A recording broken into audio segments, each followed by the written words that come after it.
নমস্কার বন্ধুরা, আজ আমি আপনাদের শুধুমাত্র দুটো সেদ্ধ আলু দিয়ে দারুণ মজাদার একটি ইভিনিং স্ন্যাক্সের রেসিপি শেয়ার করব।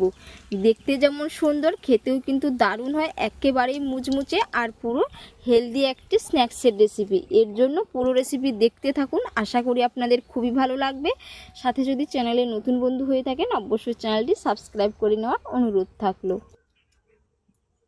আজকের স্ন্যাক্সটি বানানোর জন্য এখানে আমি দুটো সেদ্ধ আলু নিয়েছি, মিডিয়াম সাইজের দুটো আলু নিয়েছি। এবার আমি আলুগুলো গ্রেটারের দ্বারা গ্রেট করে নেব। আপনারা চাইলে ম্যাশার দিয়েও খুব ভালো করে একেবারেই মিহি করে ম্যাশ করে নিতে পারেন। আর বন্ধুরা, প্রতিদিনের মতো কে কোথা থেকে রেসিপি দেখছেন অবশ্যই কমেন্ট করে জানাবেন। যদি রেসিপি ভালো লেগে থাকে অবশ্যই একটা লাইক করে দেবেন। সাথে চ্যানেলে যদি নতুন বন্ধু হয়ে থাকেন অবশ্যই চ্যানেলটি সাবস্ক্রাইব করে নেওয়ার অনুরোধ থাকলো। আলুটা খুব সুন্দর করে আমি গ্রেট করে নিয়েছি। আর বন্ধুরা, আজকের স্ন্যাক্সটি কিন্তু একেবারেই অল্প উপকরণেই আপনারা বানিয়ে নিতে পারবেন, সাথে যে কেউ বানিয়ে নিতে পারবেন একেবারেই সহজে। তো এর জন্য আমি এখানে একটি পেঁয়াজ কুচি নিয়েছি, মিডিয়াম সাইজের পেঁয়াজ, সাথে নিয়েছি কিছুটা ধনেপাতা কুচি। এবার দিয়ে দেব একটি টমেটো কুচি, এবারে দিয়ে দেব ঝালের জন্য কাঁচা লঙ্কা কুচি, সাথে দিয়ে দিচ্ছি কিছু চিলি ফ্লেক্স। এবার দিয়ে দেব হাফ চামচ গোটা জিরে, হাফ চামচ ধনের গুঁড়ো, হাফ চামচের মতো লাল লঙ্কার গুঁড়ো দিয়ে দিলাম।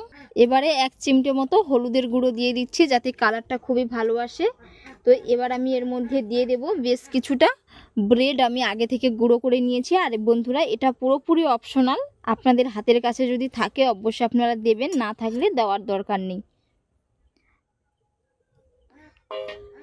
তো এবার আমি এর মধ্যে দিয়ে দিচ্ছি 3 ভাগের 1 ভাগ সুজি, একেবারে সরু দানা সুজিটা নিয়েছি। আপনারা সুজির পরিবর্তে কিন্তু চালের গুঁড়ো অ্যাড করতে পারেন, চালের গুঁড়ো অ্যাড করলে স্ন্যাক্সগুলো দারুণ মুচমুচে হয়। এবার আমি এর মধ্যে দিয়ে দেব পরিমাণ মতো লবণ দিয়ে দিলাম।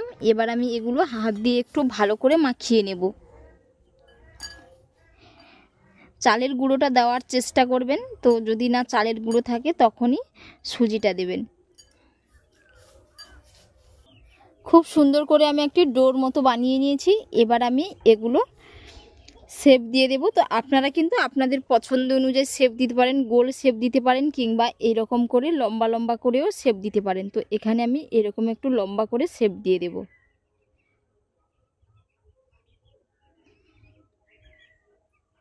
এরকমভাবেই কিন্তু আমি শেপ দিয়ে দেব। এক এক করে এরকমভাবে সমস্ত স্ন্যাক্সগুলো আমি বানিয়ে নেব। আর বন্ধুরা, এটা বানানো একেবারেই সহজ, ঝটপট, মাত্র 10 মিনিটেই আপনারা কিন্তু বানিয়ে নিতে পারবেন। আলু সেদ্ধ থাকলেই তো কোনো ঝামেলা নেই, 5 মিনিটেই বানিয়ে নিতে পারবেন।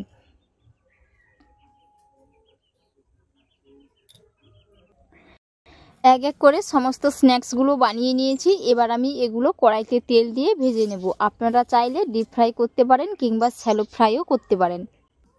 এইদিকে কড়াইতে আমি বেশ কিছুটা তেল দিয়ে দিয়েছি, তেলটা খুব ভালো করে গরম করে নেব। তেল গরম হয়ে গেছে, এবার আমি তেলের মধ্যে স্ন্যাক্সগুলো দিয়ে দিচ্ছি।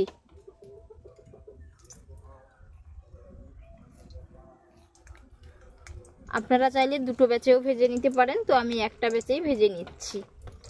সমস্তগুলো একসাথে হয়ে যাবে। চুলার ফ্লেমটাকে এবার আমি লো টু মিডিয়ামে করে নেব। লো টু মিডিয়ামে রেখে খুব সুন্দর করে একেবারে মুচমুচে করে ভেজে নেব। এক পিঠ হয়ে গেছে, এবার আমি এক পিঠ উল্টে নেব। একটু আস্তে করে উল্টে নিতে হবে যাতে না ভেঙে যায়, ধীরে সুস্থে একেবারে।